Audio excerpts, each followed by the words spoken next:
இயேசு ஜீவிக்கிறார். சுவிசேஷ ஊழியம் வழங்கும் ஜீவ வார்த்தைகள். கிறிஸ்துவில் பிரியமானவர்களே, ஆண்டவராகிய இயேசு கிறிஸ்து நாமத்தில் உங்களை யாவரையும் அன்போடு வாழ்த்து வரவேற்கிறோம். இயேசு ஜீவிக்கிறார் ஊழியத்தின் சார்பாக ஜீவ வார்த்தைகள் என்கிற நிகழ்ச்சிக்கு வந்திருக்கிற உங்களை கர்த்தர் ஆசீர்வதிப்பாராக. ஒவ்வொரு நாளிலும் இதே வெள்ளிக்கிழமை தோறும் இதே நேரத்தில் செய்தியை கேட்க மறவாதீர்கள். அநேகர் கேட்க உதவி செய்யுங்கள்.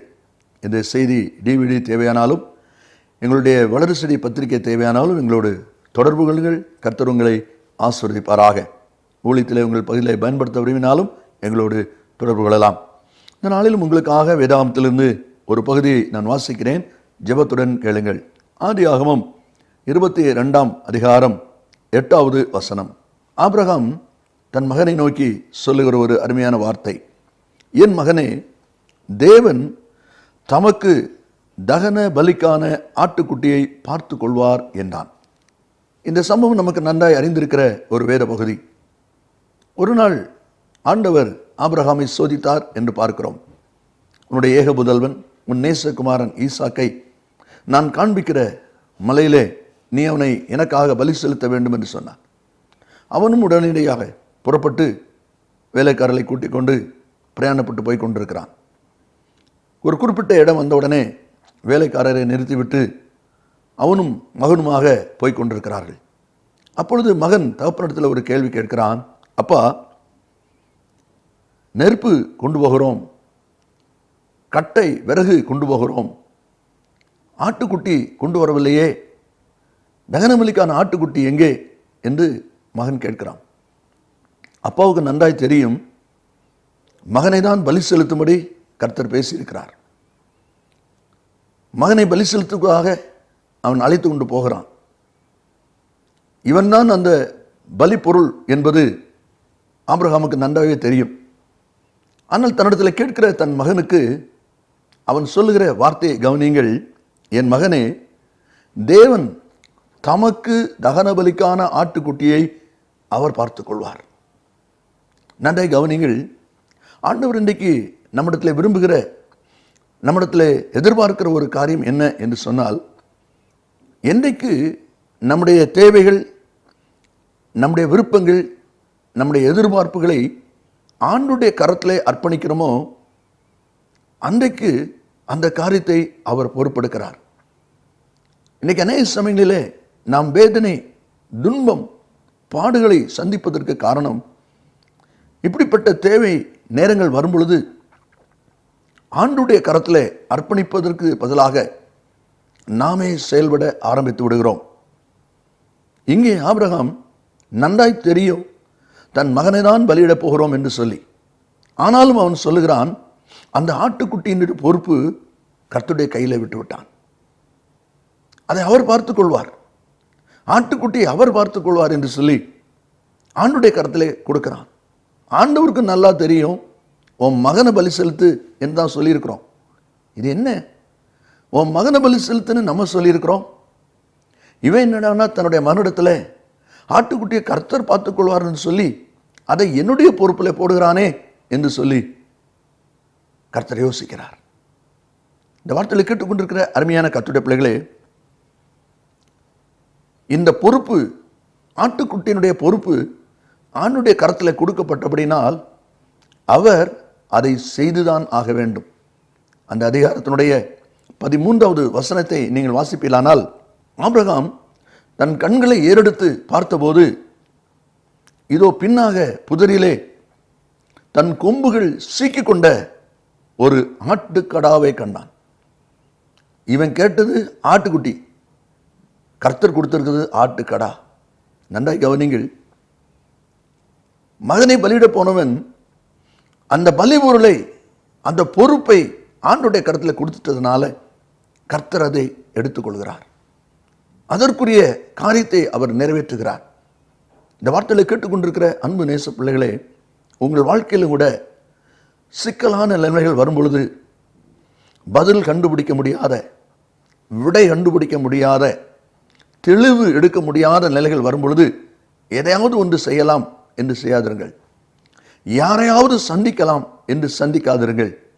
ஆண்டுடைய கரத்தில் கொடுங்கள், கர்த்தர் பார்த்துக் கொள்வார். கர்த்தர் பார்த்துக் கொள்வார் என்று சொல்லி ஆண்டுடைய கரத்தில் நீங்கள் கொடுப்பீர்களானால் அது நிச்சயமாகவே ஆண்டுடைய கரத்திலே பார்த்து கொள்ளப்படும். ஏனென்றால் ஆண்டவர் எரேமியா புத்தகம் 49 அதிகாரம் 11வது வசனத்தில் சொல்லும் பொழுது, திக்கற்றவர்களாய் போகும் உன் பிள்ளைகளை ஒப்புவி, நான் அவர்களை உயிரோடே காப்பாற்றுவேன் என்று ஆண்டவர் சொல்கிறார். திக்கற்றவர்களாய் போகிற உன்னுடைய பிள்ளைகளை என்னிடத்தில் ஒப்புவி என்று சொல்லுகிறார். ஏசாயா 62 அதிகாரம் 7வது வசனத்தை நாம் வாசிக்கும் போது, அவர் எருசலேமை ஸ்திரப்படுத்தி பூமியிலே அதை புகழ்ச்சியாக்கும் வரைக்கும் அவரை அமர்ந்திருக்க விடாதிருங்கள். நன்றாய் கவனிங்கள். அவரை அமர்ந்திருக்க விடாதிருங்கள். யாரை? கர்த்தரை அமர்ந்திருக்க விடாதிருங்கள். அவர் செயல்படுவதற்கு வாய்ப்பு கொடுங்கள். உங்கள் வாழ்க்கையிலே செயலாற்றுவதற்கு இடம் கொடுங்கள். உங்கள் பிரச்சனையிலே செயல்படுவதற்கு இடம் கொடுங்கள். உங்கள் போராட்டத்திலே செயல்படுவதற்கு வாய்ப்பை கொடுங்கள். அவரை அமர்ந்திருக்க விடாதிருங்கள். ஏனென்றால் அவர் சொல்லியிருக்கிறார் உபாகமம் 1:17, உங்களுக்கு கடினமாய் தோன்றும் காரியத்தை என்னிடத்தில் கொண்டு வாருங்கள், நான் இதை கேட்பேன். நீ என்னிடத்தில் கொண்டு வா.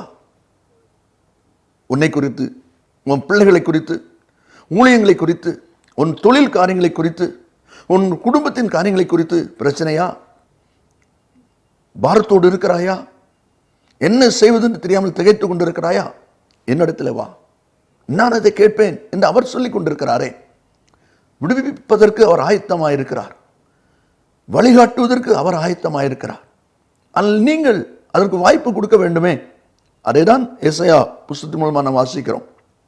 பூமியிலே அதை புகழ்ச்சியாக்கும் வரைக்கும் அவரை அமர்ந்திருக்க விடாதிருங்கள், ஓய்ந்திருக்க விடாதிருங்கள், அவர் செயலாற்றுவதற்கு இடம் கொடுங்கள். அதை தான் இங்கே ஆபிரகாம் செய்கிறான். ஆட்டுக்குட்டிக்கு பதிலாக தன் மகனை கொண்டு போகிறோம் என்கிறது அவனுக்கு நன்றாகவே தெரியும். ஆனாலும் அதை ஆண்டுடைய கரத்திலே அர்ப்பணித்து விடுகிறான். கர்த்தர் அதை பார்த்துக் கொள்வார் என்று சொல்லி, கர்த்தர் அந்த காரியத்தை செய்வார் என்று சொல்லி ஆண்டுடைய கரத்திலே அர்ப்பணிக்கிறதை பார்க்கிறோம். இந்த வார்த்தையில் கேட்டுக்கொண்டிருக்கிற அன்பான கர்த்தருடைய பிள்ளைகளே, உங்கள் வாழ்க்கையிலும் கூட ஆண்டவர் செயல்படுவதற்கு இடம் கொடுக்க மறவாதிருங்கள். அவருடைய கரத்திலே நீங்கள் கொடுத்து விட்டால் அவர் செய்துதான் ஆக வேண்டும், செய்யத்தான் செய்வார்.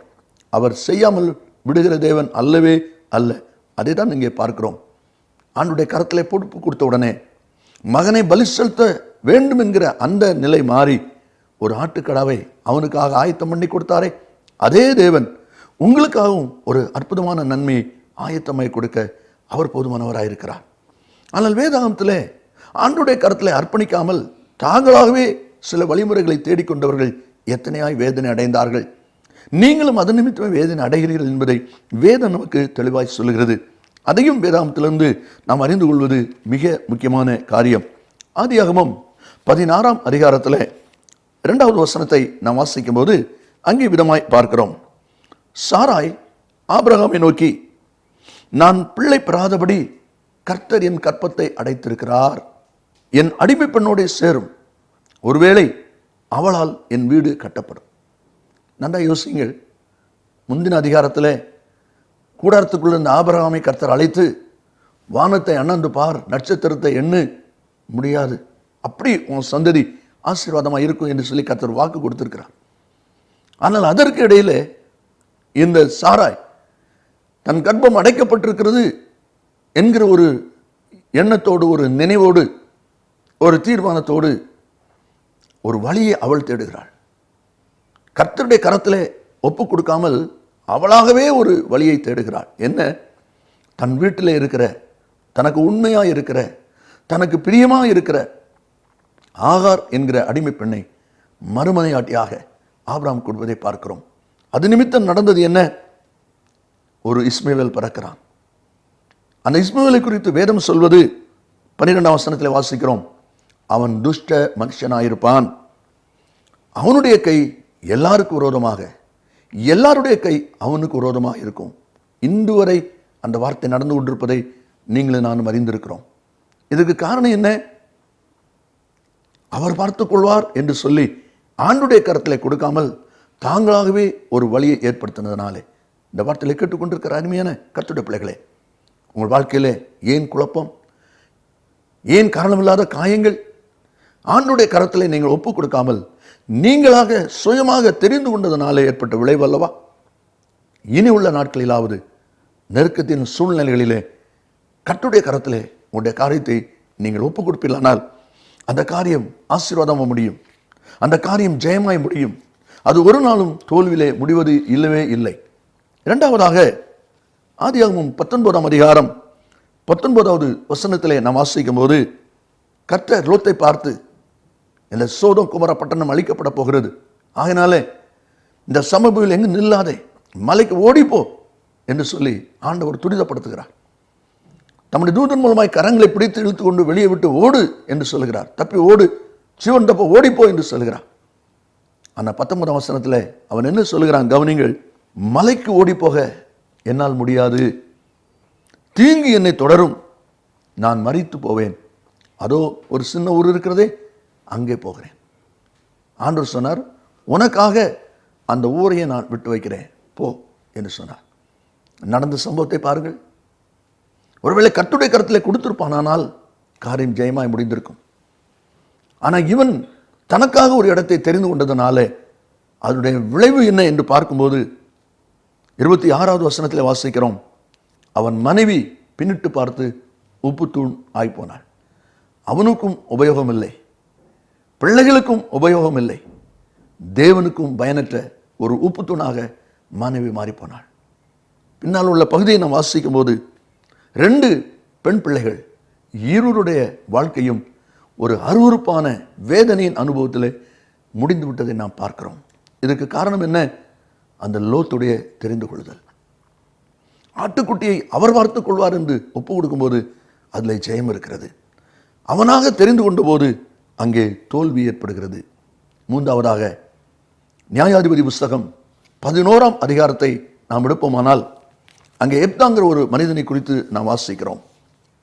அந்த மனிதன் அம்மோன் புத்திரரோடு கூட யுத்தம் பண்ண தன்னுடைய சகோதரர் வந்து கேட்கிற பொழுது 9ஆம் வசனத்தில், கர்த்தர் ஜெயம் கொடுத்தால் நீர் என்னை தலைவனாக வைப்பீர்களா என்று கேட்கிறான். அவங்களும் அதுக்கு சம்மதித்தார்கள். தலைமை பதவி அவனுக்கு வேணும், அவ்வளோதான். பின்னாலே நீங்கள் வாசிப்பீர்களானால் எப்தா கர்த்தருக்கு ஒரு பொருத்தனை பண்ணுகிறான். 30-31 வசனத்தில், நீர் ஜெயம் கொடுத்து நான் வெற்றியோடு திரும்பி வரும்பொழுது என் வீட்டு வாசற்படியிலே எது வெளியே வருகிறதோ அதை உமக்கு தகன பலியிடுவேன், எனக்கு ஜெயந்தான் வேணும். முடிவை பாருங்கள், அவனுடைய ஒரே மகள் இவன் வெற்றியோடு வரும்பொழுது நடனம் டம்புரோடு வந்துவிட்டாள். ஐயோ என்று சொல்லி வேதனைப்படுகிறான், வஸ்திரங்களை கிழித்து கொண்டு நிற்கிறான். கடைசியிலே மகளை தகன பலி செய்தான் என்று கடைசியில் வாசிக்கிறோம். அந்த வெற்றி, அந்த தலைமை பதவி அவனுக்கு சந்தோஷமாய் இல்லை, துக்கமாய் மாறிவிட்டது. காரணம், கர்த்தருடைய கரத்தில் ஒப்புக் கொடுக்காமல் தானாய் தெரிந்து கொண்டதுனாலே. இந்த வார்த்தையை கேட்டுக்கொண்டிருக்கிற அருமையான கர்த்தருடைய பிள்ளைகளே, ஆபிரகாம் மகனை பலியிடப் போகிறோம் என்று தெரிந்த பிறகு அவன் சொல்லுகிறான், தகன பலிக்கான ஆட்டுக்குட்டியை கர்த்தர் பார்த்துக் கொள்வார். ஆண்டவருடைய கரத்தில் ஒப்புக் கொடுத்ததுனாலே அவர் ஒரு ஆட்டுக்கடாவை பார்த்து கொண்டார். அதே போல உங்கள் வாழ்க்கையிலையும் இப்படிப்பட்ட நெருக்கத்தில் வருகிற நீங்களும் கூட ஆண்டவருடைய கரத்தில் அர்ப்பணியுங்கள். அவர் நிச்சயமாய் உங்களுக்கு ஜெயமான நன்மை கொடுப்பார். நாம் ஜெபிப்போமா? நல்ல பிதாவே, நன்றியோடு துதிக்கிறோம். உடைய வார்த்தை ஆமென்றும் ஆமென் என்று இருப்பதற்காக ஸ்தோத்திரம். ஆபிரகாமுடைய வாழ்க்கையிலே ஆட்டுக்குட்டிக்கு பதிலாக ஆட்டுக்கடாவை காண்பித்தவர். நீர் விடுதலை ஜெயம் கொடுக்க ஆயத்தமாயிருக்கிறேன். இந்த பிள்ளைகளும் இதுவரை தங்கள் சுய முயற்சி பிரயாசத்தினால நஷ்டமடைந்தது போதும் அப்பா, உம்முடைய கரத்திலே அர்ப்பணித்து ஜெயத்தை பெற்றுக்கொள்ள கர்த்தர் கிருபைதார். உம்மை அமர்ந்திருக்க விடாதபடி பயன்படுத்திக் கொள்ள உதவி செய். நீர் அப்படி செய்த கிருபைக்காய் ஸ்தோத்திரம். இயேசுவின் நாமத்தில் பிதாவே, ஆமென். கர்த்தர் உங்களை ஆசீர்வதிப்பாராக. ஆமென். மேலும் விவரங்களுக்கும் உங்கள் ஜெப தேவைகளுக்கும் நீங்கள் எங்களோடு தொடர்பு கொள்ள வேண்டிய முகவரி, ஜீசஸ் லிவ்ஸ் காஸ்பல் மினிஸ்ட்ரீஸ், சகோதரர் John M Jeyaraj, 123A Dohnavur road, Mavadi, Nellai மாவட்டம், தென்னிந்தியா 627107. Cell phone 9443113292. Email yesujivikaar@gmail.com. Website www.jesuslivesministries.org.